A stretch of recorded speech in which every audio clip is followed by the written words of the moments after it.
Darshan, so what do you think about online valuation, like CoreLogic valuation and CBA valuation, sort of online tools? What do you think about those valuations? I'd say they've got their place. There are instances which I've seen that they can be quite accurate. So in areas which are quite similar. So in, say, for example, we take some of the newer suburbs or the newer estates down in Cranbourne or Clyde North, those kinds of areas.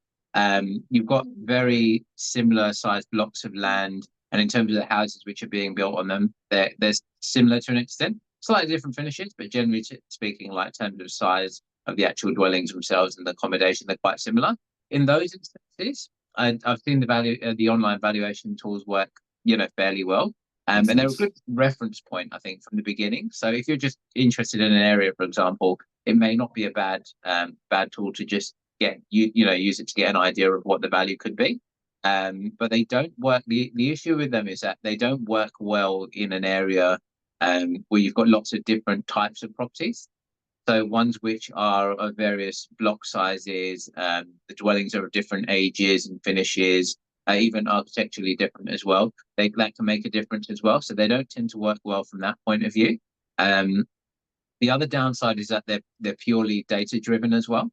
So it's a case of like information is being information is being put into an algorithm, which is then doing some sort of calculation and then spitting out a number at the end. There's no physical inspection, so you haven't got anyone going through the property, make a note about the actual condition of it, the quality of the finishes, if any renovations have been done. None of that sort of information is actually accounted for from that sense. And then the other downside of it is that there's quite a variation in terms of what each of the models will show. So if you just click through to the next slide, and I'll give you an example. There's this particular example of a property in Canterbury. So it was sort of like a period sort of dwelling. 4 bedrooms, had 1 bathroom, 1 car garage on 655 square meters land. It'd been updated internally. It wasn't renovated, but been updated. If you go to the next slide, I put it through a few different models to see what sort of valuation figures that they were producing, and you can see there's a huge variance there between the lowest value and the highest value. Yeah, you're looking at over 930,000 there, so it's not really accurate from that point of view.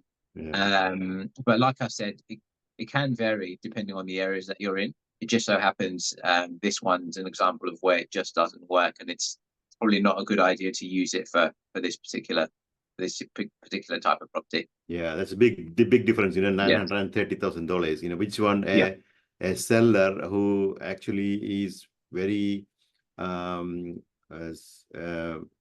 not so informed in so many ways. Yeah. And people, real estate agents especially, they can manipulate this data and tell whatever they want to see. Sure. It's a big difference. That's not acceptable in terms of online property valuation. True. No, that's it. And it's a lot of the time it's one of the biggest decisions that you're making, from a financial point of view. So you want to make sure that you're getting the right information. And something like a tool like this, like I said, it does have its place. But I don't think if you're looking to sell, for example, it would be a good tool to use from that point of view. Or even if you're looking to buy as well, where would you offer, for example, based on this information? It's too wide and too varied to be able to give you an accurate picture of what it's actually worth. Yes. So instead of as we mentioned, like if they can pay an independent property valuer, they will get a bit more accurate based on what exactly the property's internal. So, for example, as you mentioned, there is, for example, let's say a swimming pool. A swimming pool can be like so many different sort of swimming pools, inside, outside, heated. Domain or any other, they will just think that I don't know whether there is a column for swimming pool added in domain. I know there is number of bedrooms there, land size is there, house size is there, but anything added, especially like there may be golden tap in the kitchen. How do they know?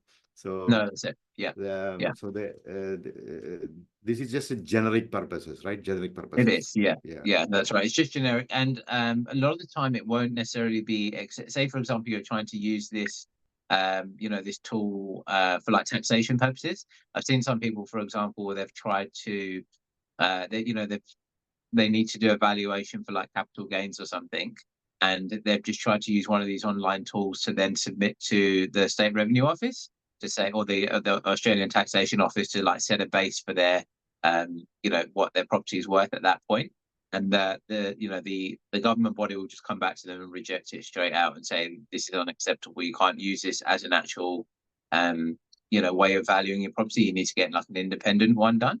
And the reason for that is exactly that, because it's so varied. You can't accurately say exactly what it's worth based on that. Yeah. And So that's why normally, let me ask you this question now. yeah, sure. So normally when someone sells or someone moves into a house, they normally gets an appraisal from a real estate agent.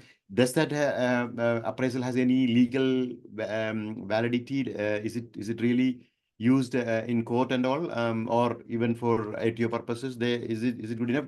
No, I'm not talking about online appraisal printout, but Yeah. an appraisal from real estate agent. Does that a legal document? It's not a legal document. It's what they think it was worth at that particular point in time, and this is what I'm seeing a lot of changing recently as well. So a few years ago, people were getting away with just getting like an appraisal like that, a letter, which are then submitting to the ATO to say, this is what the property was worth prior to us moving into it or turning it into an investment property. But they're actually getting a lot of those coming back now and not being accepted anymore. So they actually have to get a formal valuation done at that point as well. And again, with those types of valuation, like I said, then they're independent, because the State Revenue Office or the ATO need to rely on that as being true and accurate from that point of view in order to set the baseline.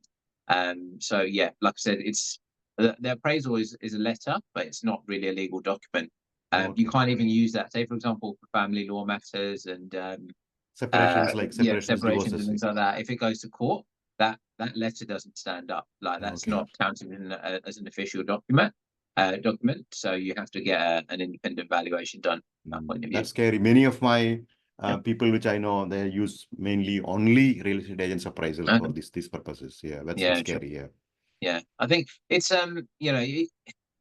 you can submit it that way, but it's a case of if you do get picked up on it, you're going to have to get an appraisal. You're going to have to get a valuation done anyway.